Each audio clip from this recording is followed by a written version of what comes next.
صباح الخير او مساء الخير حسب انتوا تسمعوني امتى.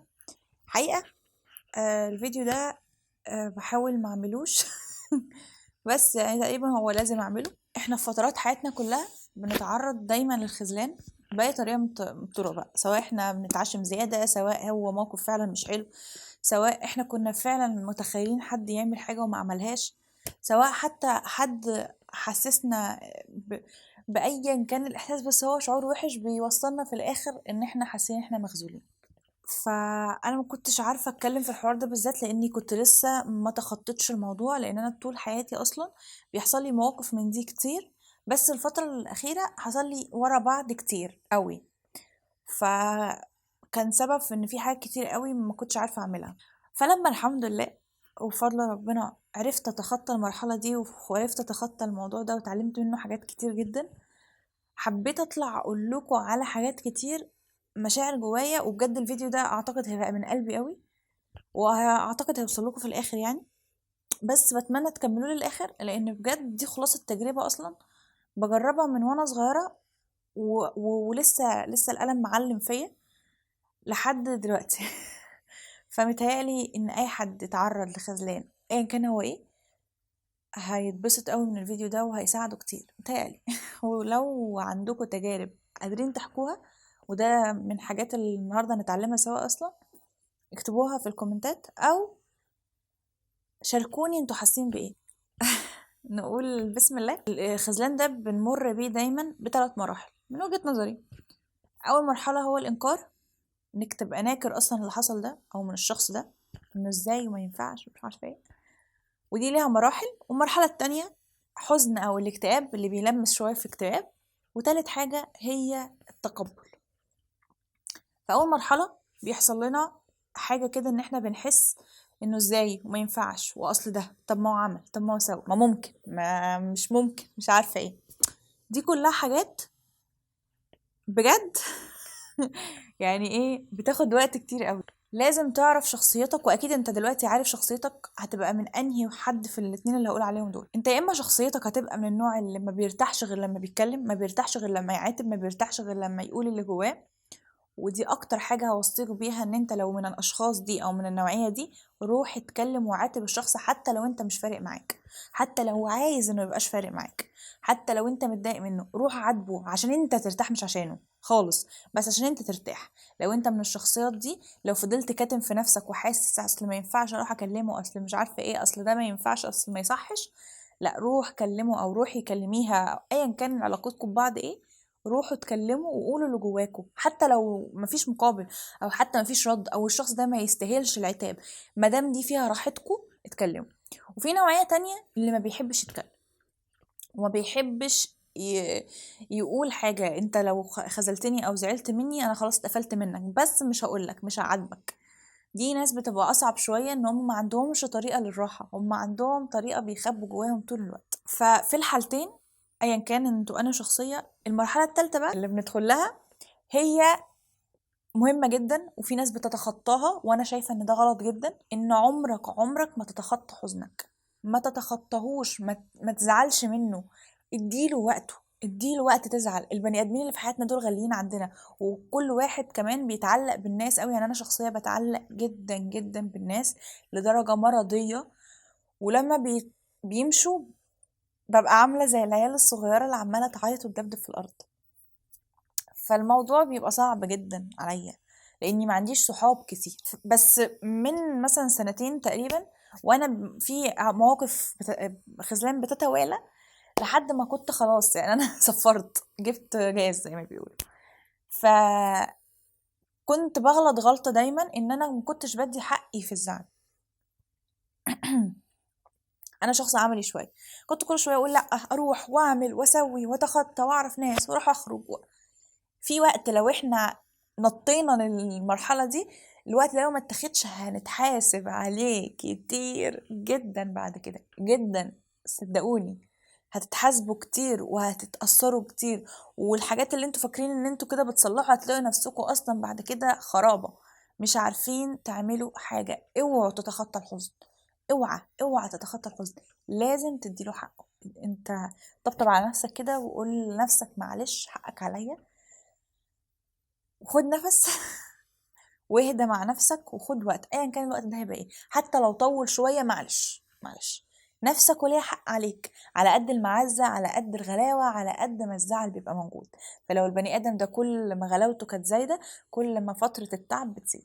تالت مرحله بقى وهي ان انت تتقبل اصلا اللي حصل. يعني احنا كنا في فتره انكار، لازم تتقبل اللي حصل، لازم تبقى خلاص البني ادم ده عمل معايا كذا والبني ادمه دي عملت معايا كذا، فزعلت واتضايقت، وبعدين لازم اتقبل. ما ينفعش افضل في حاله الانكار دي كتير، انه ده طب ما ممكن يبقى قصده، طب ما ممكن، عشان كده بقول لكم عاتبوا لو انتم من الشخصيات اللي بتعاتبوا يعني.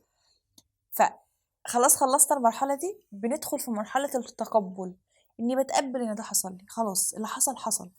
ودي مرحله اعتقد ان هي بتلمس شويه في الاكتئاب، هي دي مرحله الحزن بقى او الزعل او اللي بتلمس بجد في الاكتئاب، انك مش قادر تعمل حاجه، انك مش قادر تشوف حد، مش قادر تخرج، مش قادر تعمل اي حاجه، مش قادر بجد تعمل اي حاجه، مش عايز تتكلم مع اي حد حتى مش قادر تقوم من على السرير.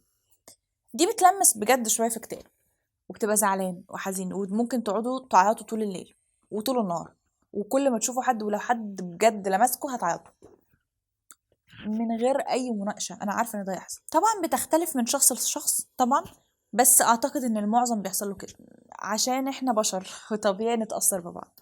انا لما كنت بنكرها طولت، بس رايي او تجربتي الشخصيه، ادوا لنفسكم يوم يومين 3 بالكتير، ما تعملوش حاجه، اقعدوا على السرير عيطوا، ولولوا، صيحوا، اعملوا اللي انتوا عايزينه، بجد اللي انتوا عايزينه، اللي شايفينه صح اعملوه، عايزين تناموا ناموا، عايزين تعيطوا عيطوا، عايزين تكتئبوا وما تعملوش حاجه طول اليوم غير ان انتوا نايمين في السرير اعملوا، عايزين تقعدوا تشكوا وتصيحوا لاصحابكم التانيين.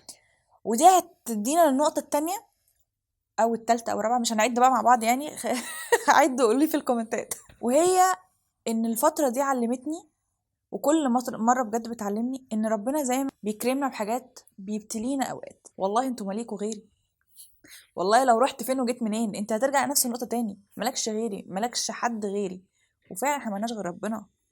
ودي اكتر فترة اكتشفت ان ربنا بيبتلينا في الحاجة دي بالذات، والتعلق الشديد ده قوي، عشان نقرب له. وتبقى غبي لو ما استغلتش ده، اعمل اتشقلب، اشتكي. وفي لحظة الضعف دي زي مثلا لحظة الامتحانات، على فكرة في ناس بتقعد تتريق، أنا بالنسبة لي دي حاجة حلوة جدا. لحظة الامتحانات بنقرب من ربنا ونقعد ندعي ونصلي، دي حاجة حلوة احنا بنحتاجه. الحلو إنه يكمل، لو ما كملش أديك عرفت قيمة ربنا وعرفت إن هو بينقذك طول الوقت. إنك تكمل دي شطارة، ودي طبعا بتاعت ربنا، دي بتوفيق ربنا 1000000%. بس اللي أقصده إن ربنا أنعم عليك بحاجة، إنه أصلا أذن لك وهداك إن أنت حتى في وقت الامتحانات تقرب له وتصلي وتدعيه. الدعاء ده رزق. ففي الفترة دي حاول تدعي، حاول تدعيه يهون عليك، تدعيه يعوضك، تدعيه إن ده يحصل، اللي حصل ده يعوضك في حاجة تانية أنت كان نفسك فيها، وتشتكي له. الفترة اللي أنت بتشتكي فيها واللي أنت بتقعدي تعيطي على السجادة فيها واللي بتبقوا بجد في منتهى الضعف دي، أنا متأكدة إن هي بتبقى لحظة انطلاقة زي ما بيقولوا، سحر كده. ربنا بنصحى الصبح بيهون علينا. أي حد بيتوفى له حد بيبقى بالنسبة له دي نهاية الدنيا، وسبحان الله بينزل في قلبه سكينة مش طبيعية، مش طبيعية بجد. احنا بنبقى مستغربين هو ازاي صابر. ففي المرحلة دي اعرف ان ده ابتلاء، ولازم تستغله، وحاول على قد ما تقدر في الفترة دي تقرب من ربنا. لو ما بتصليش صلي، لو مش منتظم مثلا في الصلاة في بتقطع حاول تنتظم، لو بتأخر في الصلاة صلي في مواعيدها، لو ما بتدعيش كفاية ادعي، لو ما بتذكرش ربنا كفاية اذكر على قد ما تقدر، لو ما بتقراش قرآن اقرا ورد قرآن. صدقوني دي حاجات بجد احنا مفتقدينها في حياتنا، مفتقدينها، احنا اللي محتاجينها، احنا اللي عايزين السكينة دي. احنا في وقت لا فيه راحة ولا فيه اطمئنان ولا فيه امان ولا فيه اي احساس غير لما بتسجد على السجادة كده تحس ان انت مطمن. ربنا يهديني ويهديكوا ويهدينا جميعا للطريق ده يا رب يا رب يا رب. بعد الفترة دي حاولوا تحددوها عشان ما تطولش منكم. لازم لازم لازم وإجباري تنزلوا من البيت. لازم تنزلوا من البيت، لازم تشوفوا ناس تانية، لازم تشوفوا وجوه تانية، لازم تخرجوا، لازم تروحوا في حتة بتحبوها، لازم تشوفوا حد جديد، لازم تشوفوا وشوش، حتى لو تروحوا تخرجوا لوحدكم مش مهم، بس انزلوا الشارع اتمشوا. ليه؟ لان الاكتئاب دايما بيخلينا مش قادرين نعمل حاجه وقاعدين على السرير ومش وحاسين ان احنا مش قادرين نعمل حاجه ومش هنعمل حاجه في حياتنا تاني بقى. الاكستريم في الحاجات دي بتخلينا مش قادرين نستوعب ان المرحله دي هتعدي. لما بتتحول من النقطه بتاعه السكوت دي او الاكتئاب لنقطه التحول ان انت بتقوم بس تتحرك، تقوم تعمل اي انجاز، ده بيدي اصلا اشاره لعقلك ان لسه الجهاز شغال لسه جسمنا شغال، فبيبدا دوره زي ما بيقولوا تمشي تدور لوحدها اصلا. فلازم بجد تقوموا من مكانكم وتخرجوا وتروحوا تعملوا اي حاجه بتحبوها، اي حاجه، بترسم، بتلون، بتخرج، اي حاجه، حتى لو مالكش نفس، حتى لو مش قادر، لا ده اجباري عليك، اعتبرها حاجه اجباريه. وده ما ننطلوش، عشان كده قلت لكم هي خطوات، ما ننطلوش في اول مثلا ما الموقف يحصل ونبقى زعلانين نروح ننط المرحله دي. لو نطيتوا المرحله دي وما اديتوش لنفسكم مساحه، المرحله دي ملهاش اي 30 لازمه، هتبقوا بالنسبه لكم كده بتموف اون، بس بتموف اون بطريقه غلط. مع الوقت بقى لما ده بيحصل واحده واحده، مع الوقت بتتناسى مش بتنسى. يعني انت مش هتنسى البني ادم او البني ادمه او الشخص، مش هتنساه، هتتناساه. بس هيجي في الوقت بقى ده شويه حنين، شويه اصل هو عمل، هتفتكروا الحاجات على فكره الحلوه بس يعني هتفتكروا بجد الفتره دي الحاجه الحلوه بس، اصل هو عمل بس كان واقف معايا وقفه حلوه، طب كان جدع معايا، بس انا اكيد انا برضو غلطانه، او اكيد انا برضو غلطان، طب انا ضايقته اكيد، طب ما انا برضو قصرت، طب ما انا برضو خذلته في كذا وكذا وكذا. الفتره دي حلوه جدا على فكره، جدا. لما بنهدى بقى شويه، لو عرفنا ان احنا غلطانين دي هتبقى احلى حاجه، ان انت عرفت انك غلطان وعرفت ان انت برضو خذلته في حاجه او ان انت ضايقته في حاجه. لو انت وصلت للمرحله دي بعد ما هديت، مفيش اي مشكله، وما تتكبرش ان انت تروح تعتذر او تروح تصلح او تروح لو كلمتين حلوين، ان انت بس تلطف الدنيا. ده وقت حلو جدا، بس ما تتسرعش. افتكر الحلو والوحش، افتكر الحلو فعلا كان اكتر ولا الوحش اللي كان اكتر، افتكر شعورك لما كنت متضايق، افتكر انت كنت قاعد لوحدك امتى، افتكر انت. انا ما بقومكوش، بس بقول لكم خدوا بالكم، لان احنا بنتأذي كتير قوي وبنأذي اللي حوالينا غصب عننا.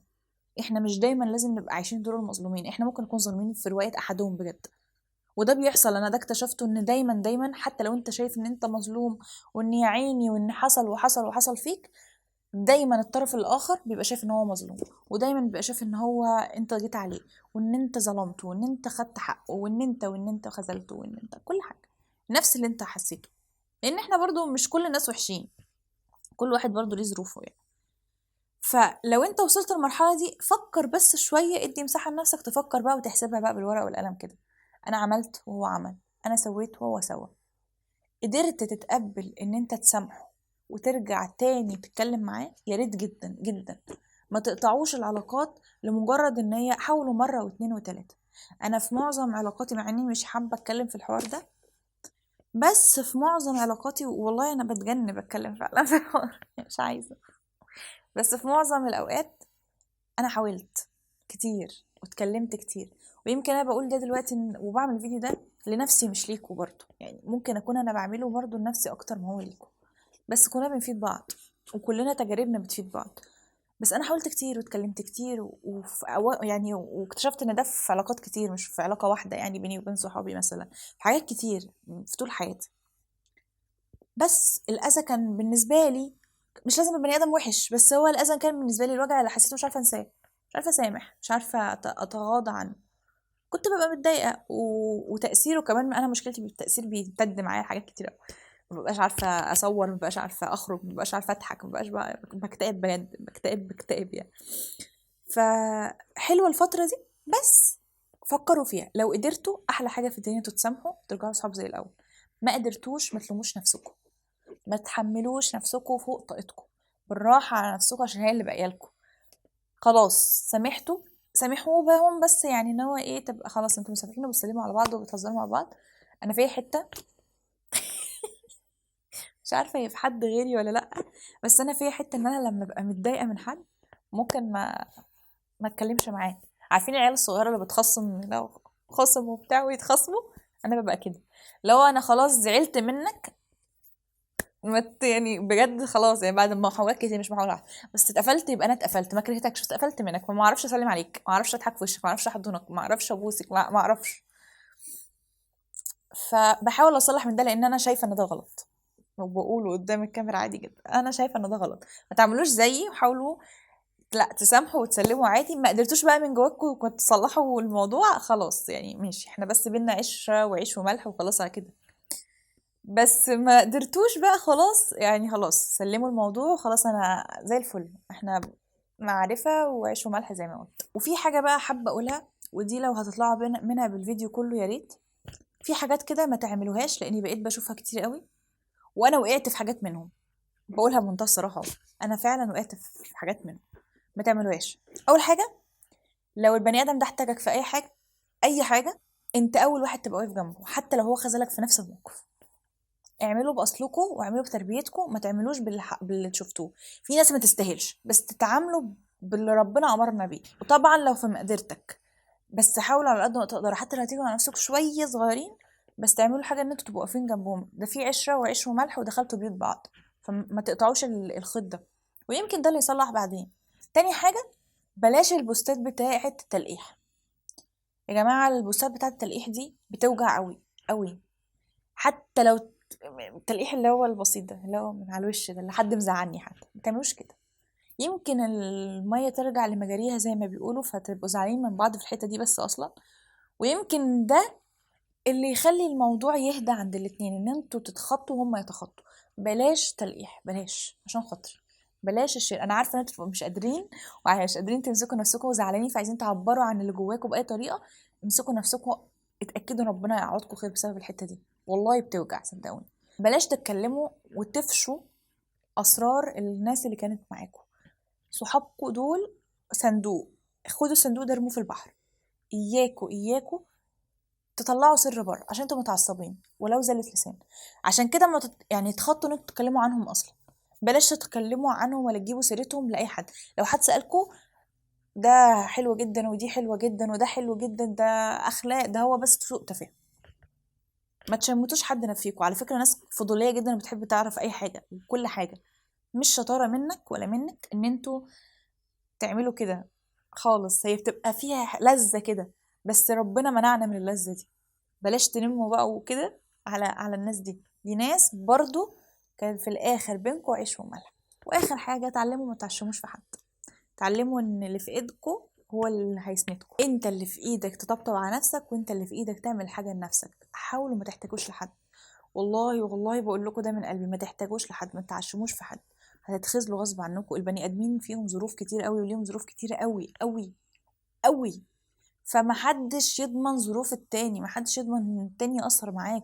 تبقى محتاجه جدا في موقف ما يقدرش يبقى معاك، يبقى زعلان هو كمان، يبقى متضايق هو كمان، يبقى شايل هم هو كمان. ما تعشموش في حد، خلوا المواقف دي. انا اتعلمت ده بعد كتير قوي قوي قوي قوي والله. فحاولوا ما تعشموش في حد، عشان العشم ده وحش قوي جدا وبيوجع جدا، وعشان تتخطوه بتقعدوا فتره كبيره قوي. الحمد لله ما عيطتش الحمد لله ما عيطتش، الحمد لله ثابتين على موقفنا يا ربنا. انا الحلقه دي او الفيديو ده طالع من قلبي قوي بدموعي كده، بكتبه بدموعي. يا رب الفيديو يكون عجبكم. اكتبوا لي وشاركوني تجاربكم في الكومنتات. حاسه ان انا ممكن اهون عليكم شويه وانتوا تهونوا عليا. لو عجبكم الفيديو طبعا، لو انتوا اول مره اصلا تشوفوني، دوسوا سبسكرايب ولايك، عشان بجد الفتره دي عايزه اعمل فيديوهات كتير قوي، والكومنتات والشير والكده. يا ريت تبعتوه اصلا للناس اللي حاسين ان هم مخذولين وتعبانين ومش عارفين يتخطوا ده. متهيألي هيفرق معاهم جدا جدا، هتبقى شويه طبطبه كده على اخر الليل. يا رب يا رب يا رب الفيديو يكون عجبكم وفاتكم، واشوفكم في الفيديوهات الجايه ان شاء الله على خير.